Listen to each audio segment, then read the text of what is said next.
Bonjour à tous, bonjour Jacques, bonjour Rémi. Bonjour. Bonjour. Aujourd'hui, on voulait aborder notamment pas mal de questions, mais bon, on voit que dans les médias, on parle de Castaner, la PMA, Macron qui est en train de lancer sur l'immigration, un véritable détournement. Est-ce que tu peux préciser véritablement quels sont les véritables enjeux derrière ça? Bien, lorsqu'il y a quelque chose sur lequel on ne veut pas attirer l'attention, le bonimenteur ou l'escamoteur évoque d'autres sujets et les gens ne voient pas ce qui est important. Tous ces sujets que tu as évoqués ont une importance, mais secondaire. Ouais. Le sujet principal, c'est de dire qu'il y a un système de mondialisation financière destructeur qui est en place. On l'appelle ultralibéralisme, néolibéralisme, ordolibéralisme.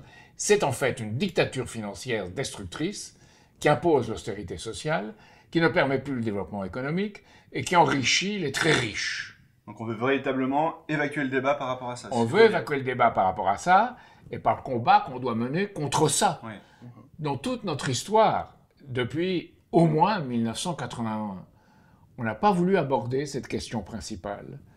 1981, 82, Mitterrand, on préfère le tournant de la rigueur et une fausse Europe à combattre ses intérêts Je financiers. veux dire, il y a eu des occasions manquées. Oui, il y a des gens à l'entourage Mitterrand qui voulaient le combat. Ben non, ça s'est pas fait parce qu'on a décidé de ne pas le faire.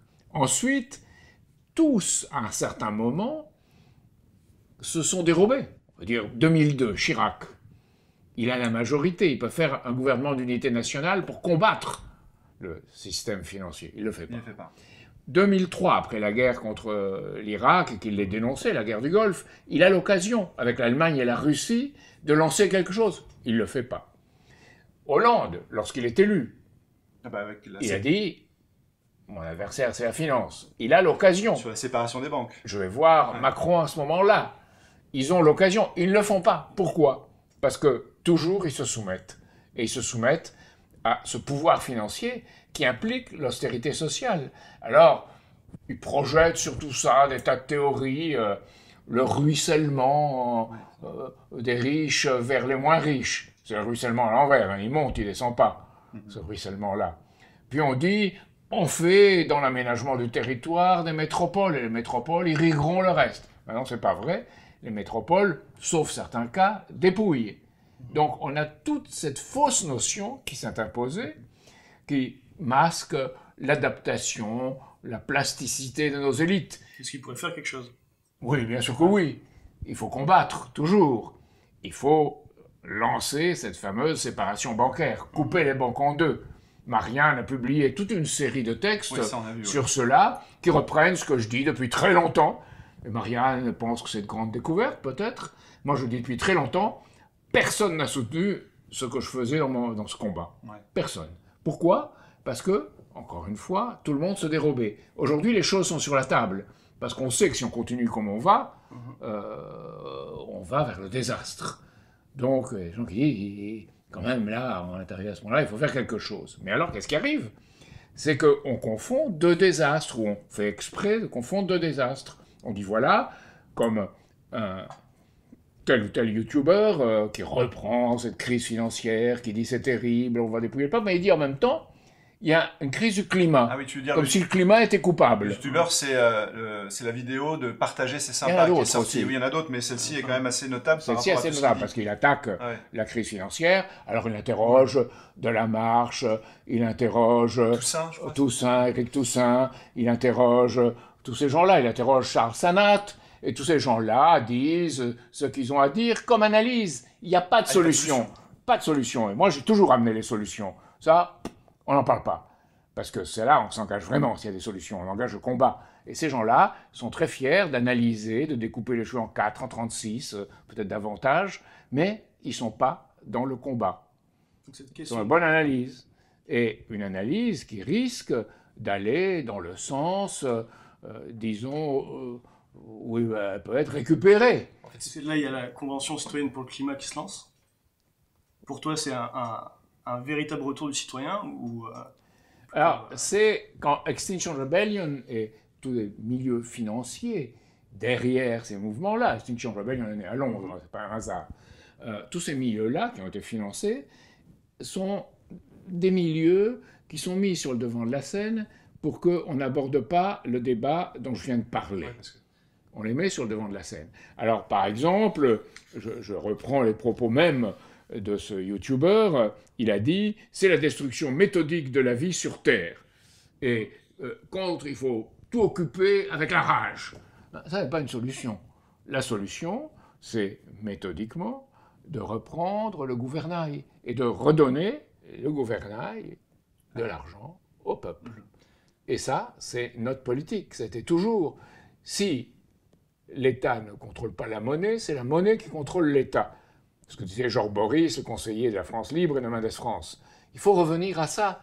C'est ça l'essentiel. Si on ne fait pas ça, on peut crier dans le désert tant qu'on voudra. On peut être vert tant qu'on voudra. Parce que mais on n'arrive pas à traiter le vrai sujet, le vrai défi qui est devant nous. Ouais, parce que en fait, ce qu'ils sont en train de faire, c'est prendre à leur compte la crise financière et de le lier à la crise climatique et de mettre les deux choses en commun en n'amenant aucune solution face à la crise financière, oui, mais juste en et disant les gens alors disent mais c'est la crise, c'est terrible. Voilà, et ce qu'elle fait, en fait, ça les démobilise le plus souvent. Voilà, ça les démobilise. Et on crée, ce dont tu as parlé, on crée cette convention citoyenne.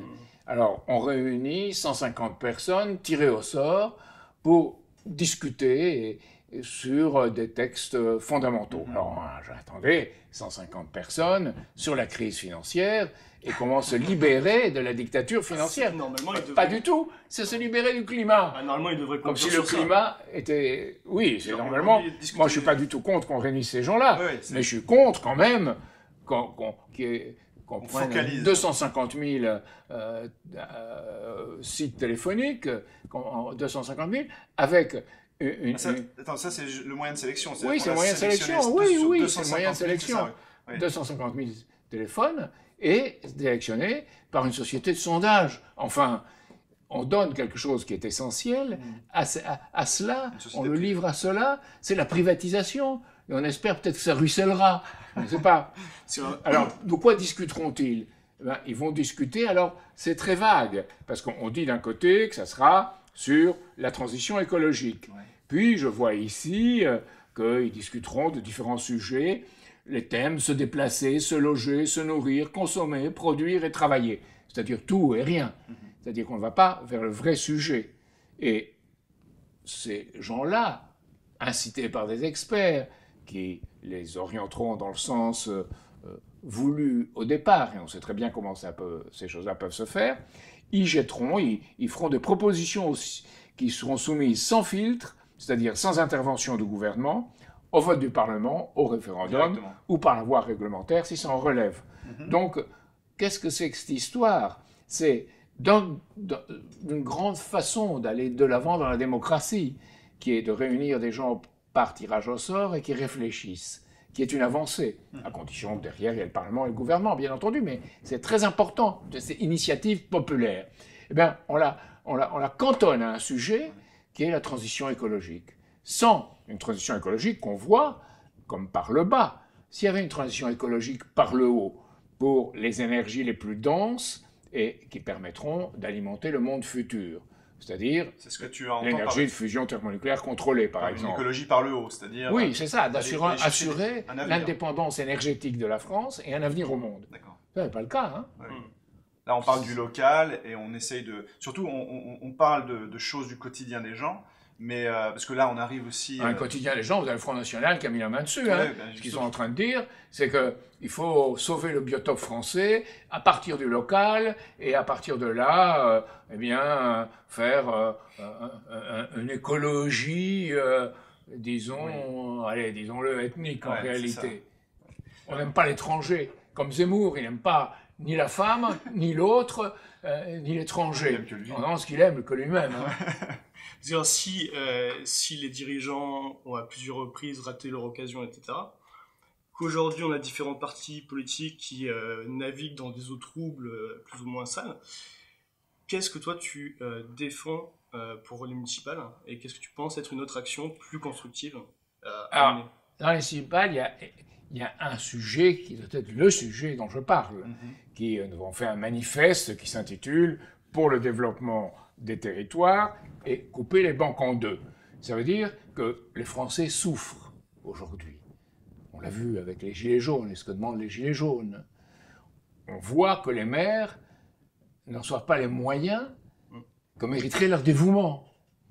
On voit que les métropoles absorbent la richesse au lieu de la répandre. J'ai ici le texte qui était pour la loi NOTRe, ce qui était prévu, et on disait, voilà, il faut concentrer les moyens de production en un petit nombre de lieux, puis de distribuer les fruits de la croissance à travers le territoire.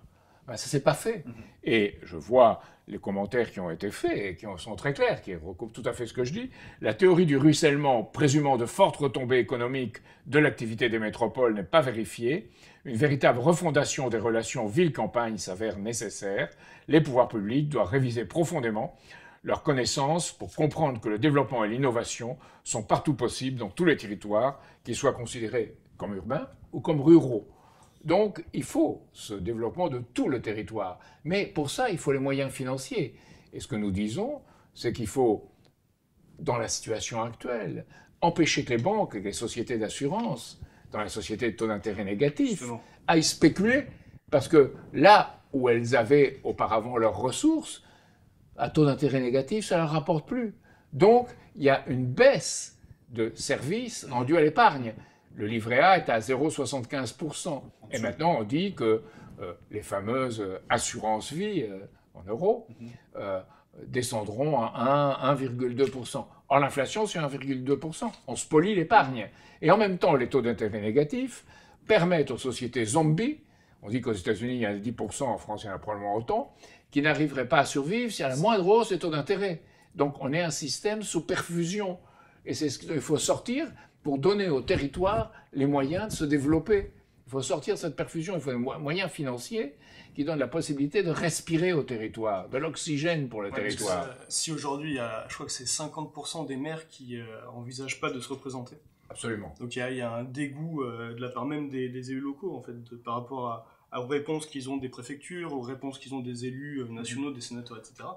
C'est-à-dire, qu'est-ce qu'il y aurait de différent à faire que ce qu'ils ont essayé jusqu'à maintenant? Ce qu'il y a de différent à faire, c'est que, c'est pour ça que nous avons fait ce manifeste, qui s'unissent pour exiger que les vrais problèmes soient traités, élus et citoyens, dans des groupes de réflexion, de pensée et de pression. Jusqu'à maintenant, qu'est-ce qu'on a vu? On a vu Hollande qui avait prétendu faire une réforme bancaire, la séparation bancaire, la stricte séparation bancaire. Il en a fait une fausse loi. C'est pire, on ne va pas en faire du tout. Et puis, on a vu l'ensemble des partis politiques qui disent cette séparation bancaire est nécessaire, il faut déverrouiller le système, il faut de l'argent pour l'économie qui produit et pour les travailleurs. Mais aucun n'en a fait une priorité. En fait, c'est marrant parce qu'ils en parlent, mais il n'y a jamais un appel à mobilisation auprès de la population. Il y a quasiment que Solidarité et Progrès qui est allé vraiment voir les citoyens pour qu'ils aillent voir leurs députés.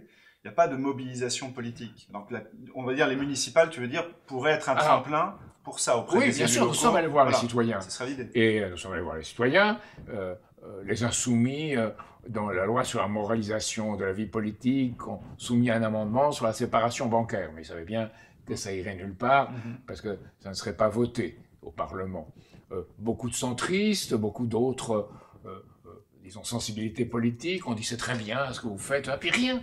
Les institutions sont complètement, disons, défaillantes. Elles n'ont pas réagi. Donc ce que nous voulons, là, c'est que les citoyens et les élus, les maires en particulier, prennent le gouvernail et disent voilà ce qu'il faut faire, et mettent la pression, faites un véritable mouvement politique en profondeur dans le pays. On constitue un vrai lobbying, un vrai lobbying citoyen. Un vrai sens citoyen. Ça, c'est la veut dire une politique d'aménagement du territoire, en retrouvant une vraie DATAR qui organise les territoires, avec de l'argent qui lui serait donné par une banque nationale. Voilà. D'accord, ça c'est le point d'achoppement pour pouvoir véritablement régler les problèmes à la cause plutôt que de... Et pas une métropolitisation comme c'est le cas d'aujourd'hui, avec la loi NOTRe. Autre chose, avoir une vraie politique de grands travaux qui irriguent tout le territoire. Nous avons pensé au fameux projet Aropa, Paris, Rouen, Le Havre, Rouen, Paris. Édouard Philippe est particulièrement concerné. Il y a un écho à ça. Nous l'avons même écrit, il ne répond pas, il dit oui, on s'entend. Et ça, c'est le problème. Ah, les circonstances ne me permettent pas. Ah, je le ferai en son temps. Ah, il y a trop de pression. Ah, c'est très difficile. Maintenant, il faut sortir de cette mentalité-là, qui est une mentalité, disons-le, allez, d'asservi. J'allais dire d'esclaves, c'est un peu exagéré, Tu veux d'asservi. dire de sous-fifre. Et ils sont asservis, oui, aux sous-chefs de bureau. J'ai rien contre les sous-chefs de bureau quand ils font bien leur métier. Mais quand ils deviennent Premier ministre ou Président de la République, non, on doit être un peu plus. Ils font plus leur Donc, métier, là. on doit être responsable. Donc voilà ce qui manque. Il manque cette volonté. Et nous voulons, à travers ce manifeste, rétablir une volonté politique pour qu'on fasse une politique de l'intérêt national, du développement mutuel et un système gagnant-gagnant en France. Les Chinois en font bien, ou disent qu'ils en font pour la nouvelle route de la soie. Nous devons en faire un gagnant-gagnant en France. Pas espérer que le ruissellement des premiers de cordée tombe sur les derniers de corvée. Et alors donc le manifeste et les argumentations qui vont avec vont être publiés très prochainement sur notre site. C'est ça? Très prochainement sur notre C'est site. pas encore le cas, je crois. Et nous allons demander aux élus, à des citoyens, de le signer pour faire en beaucoup plus grand ce que nous avons fait pour défendre auprès des institutions cette fameuse coupure des banques en deux, cette réforme bancaire, stricte séparation des banques. Il faut que l'État ne donne plus sa garantie, de fait ou de droit, aux banques et aux sociétés d'assurance qui jouent, qui spéculent sur les marchés financiers. Or, aujourd'hui, avec les taux d'intérêt négatifs de ce qui est leurs ressources, les obligations qui sont avec des taux d'intérêt négatifs, ça ne rapporte plus. Ils vont être contraints et poussés à jouer sur les marchés financiers. On veut contraindre les épargnants à jouer, c'est ça que tu veux dire? On veut contraindre les épargnants À jouer, et, oui. et les banques, Et les banques, ouais. et les sociétés d'assurance. Elles doivent le faire, elles sont coincées. On peut dire, ah les méchants banquiers, ah les méchants assureurs. Non, c'est tout un système qui est en jeu. Parce que c'est comme Jean-Pierre Mustier, hein, qui est le président d'Unicredit, qui a dit que maintenant, avec les taux d'intérêt négatifs, c'est très bien, parce que maintenant, les épargnants vont pouvoir payer, parce qu'ils ne prennent pas de risque, donc maintenant, ils vont devoir Voilà, payer. les taux d'intérêt négatifs, ce qui ne dit pas où ça va, cette richesse créée. D'abord, chez les ultra-riches ou les plus riches. Ouais. Et ensuite, sur quoi? Leurs actifs financiers, d'abord, l'immobilier, il suffit de voir les prix à Paris pour comprendre, et à New York, c'est bien pire, et les œuvres d'art modernes. Ah oui.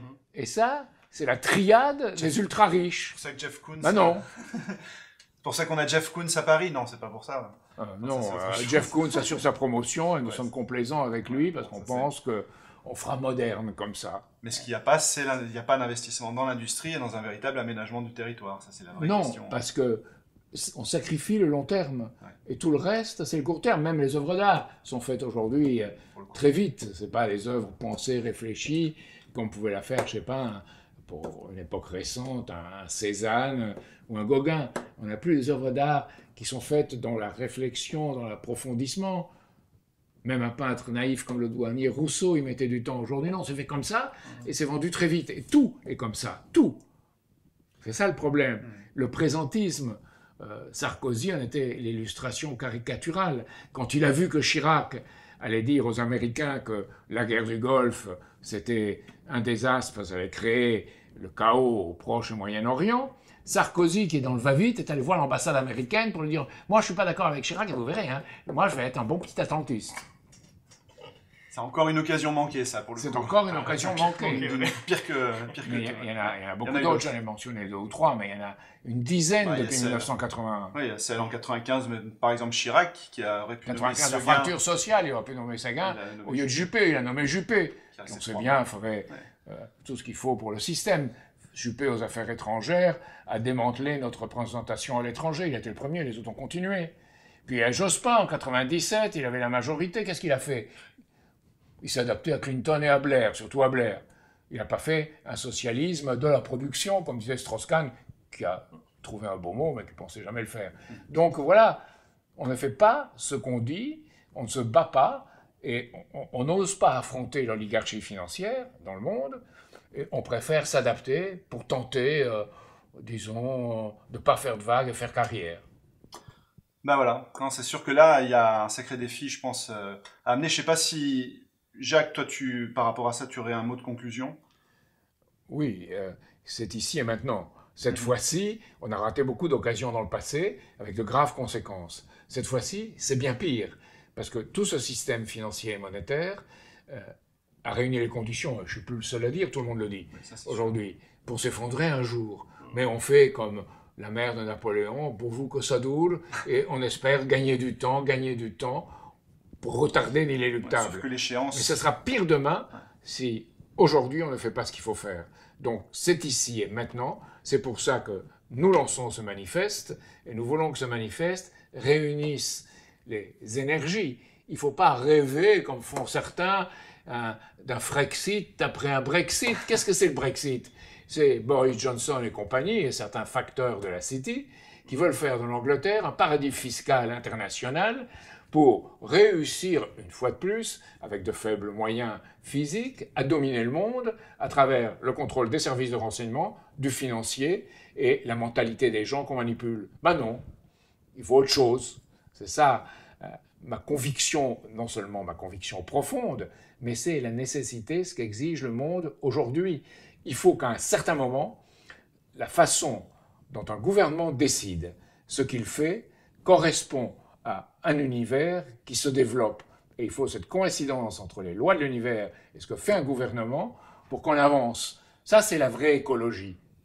C'est la véritable gouvernance qu'on voudrait, notamment avec des citoyens.